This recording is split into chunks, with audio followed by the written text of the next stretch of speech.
Very good morning to class 7th. How are you? I think all are doing well. So today we are going to start a new chapter that is a game of chance. Chance क्या होता है? A game of chance. या फिर हम इसे कहेंगे a game of luck. Luck यानी हमारी किस्मत.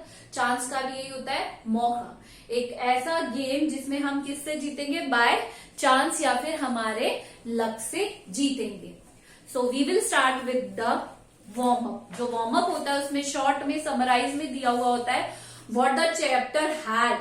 चैप्टर में क्या है वो हम पढ़ेंगे. सबसे पहले मैनी फेयर्स. फेयर्स क्या होता है? मेले. दो तरीके के फेयर होते हैं. एक तो होता है फेयर और एक होता है FARE. इसका मतलब होता है मेला, फेयर, या फिर कोई नीट एंड क्लीन काम. एंड दिस फेयर इज किराया. किराया ये तो हो गया मेला. फेयर यानी मेला और इसका मतलब होता है किराया. और जो वर्ड्स जिनमें सेम साउंड होती है और जिनका मीनिंग अलग अलग होता है उन्हें हम कहते हैं होमोफोन्स. क्या कहते हैं? होमोफोन्स. ये हम ग्रामर पोर्शन में पढ़ेंगे. आपके लिए एक टॉपिक जरूर होगा. मैंने आपको बता दिया कि जिन वर्ड्स में सेम साउंड होती है उन्हें हम होमोफोन्स कहते हैं. Are organised in our city और village from time to time on the occasion of festival. हर एक सिटी में कुछ ना कुछ फेयर्स, मेले ऑर्गेनाइज होते हैं. जैसे ही कोई फेस्टिवल आने वाला होता है, जैसे अब विंटर्स आने वाली है, क्रिसमस आने वाली है, तो बहुत सारे क्रिसमस कार्निवल. अब ये कार्निवल क्या होता है? इंग्लिश में मेलों को ही नाम दिया गया है. तो इन्हें ही हम क्या कहते हैं? मेले ऑर्गेनाइज होते हैं. कुछ ना कुछ फेस्टिवल के दौरान होते हैं. या समर कार्निवल हो जाता है, विंटर, या फिर दिवाली कार्निवल, होली कार्निवल आपने सुने होंगे. These all are fairs. In these fair, इन मेलों में we often see a lucky shop. इन मेलों में हम कभी कभी देखते हैं कि कोई लकी शॉप दिखती है. Where we you try our luck for getting attractive prize. आपने देखा होगा कई मेलों में जाते होंगे तो वहां पे रिंग फेंकने वाले होते हैं, या बॉल से गिराने वाला होता है, या शूटिंग वाले होते हैं, जिसमें आपको क्या करना होता है? विन करना होता है और आपको अट्रैक्टिव प्राइजेस मिलते हैं. तो ये वही होते हैं जहां पर हमारा सिर्फ क्या काम करता है? हमारा लक काम करता है और कोई चीज काम नहीं करती है. This story about such a fair in which a boy named Rashid. ये स्टोरी भी एक ऐसी ही मेले की है जिसमें एक बॉय था Rashid. Lost his all money by trying his luck. अब उसने अपना सारा पैसा गवा दिया सिर्फ अपने लक को ट्राई करते हुए. Read story and see how it happened. अब हम स्टोरी पढ़ेंगे और ये कैसे हुआ वो भी हम जानेंगे.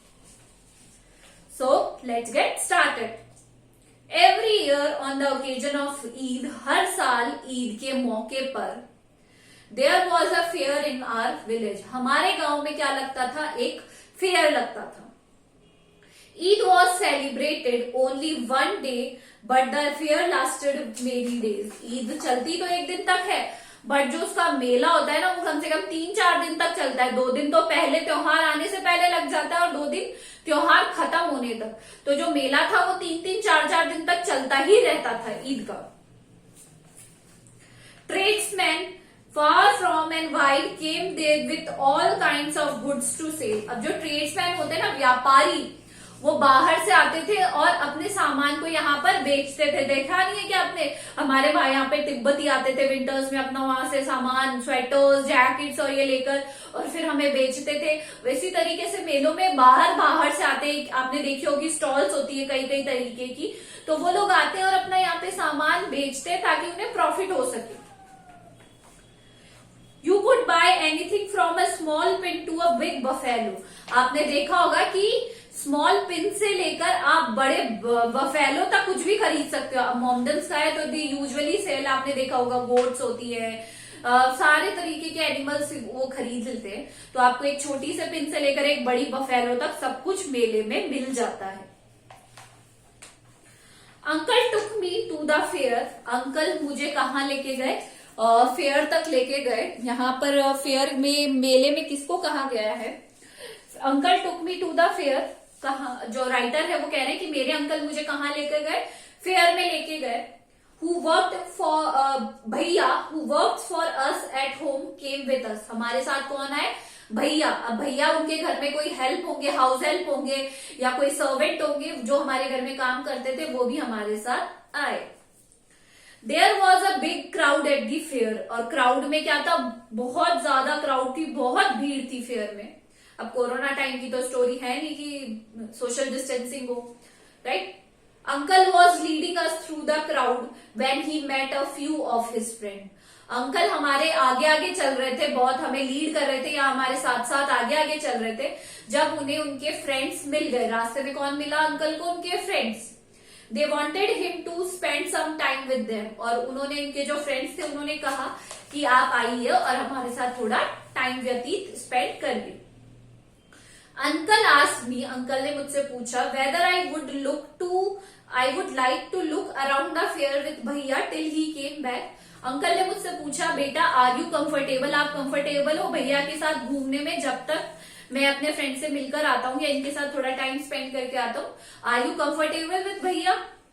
आई was happy to do that. अब राइटर तो थे, वो थे बहुत ही ज्यादा हैप्पी हो गए।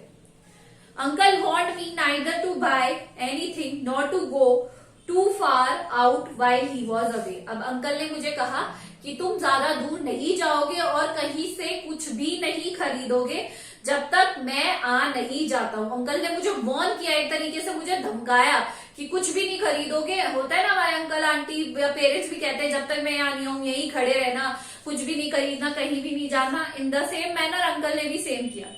And I promise that I would wait for him, और मैंने प्रॉमिस किया कि मैं उनके लिए वेट जरूर करूंगा। भैया and I went from shop to shop. अब मैं और भैया थे अकेले, तो हम दोनों घूमने लगे, हर एक दुकान को देखने लगे। There were many things I would have like to buy. वहां पर बहुत सारी ऐसी चीजें थी कि मैं उन्हें क्या करना चाहता था, खरीदना चाहता था। But I waited for uncle to return, but मैंने वेट किया कि शायद अंकल ही आ जाए और मुझे चीजें दिला दे। Then we came to what was called the lucky shop. अब सडनली हम जा रहे थे तो हमारे सामने एक दुकान आई और उसका नाम था द लकी शॉप। उस दुकान का क्या नाम था? The lucky shop.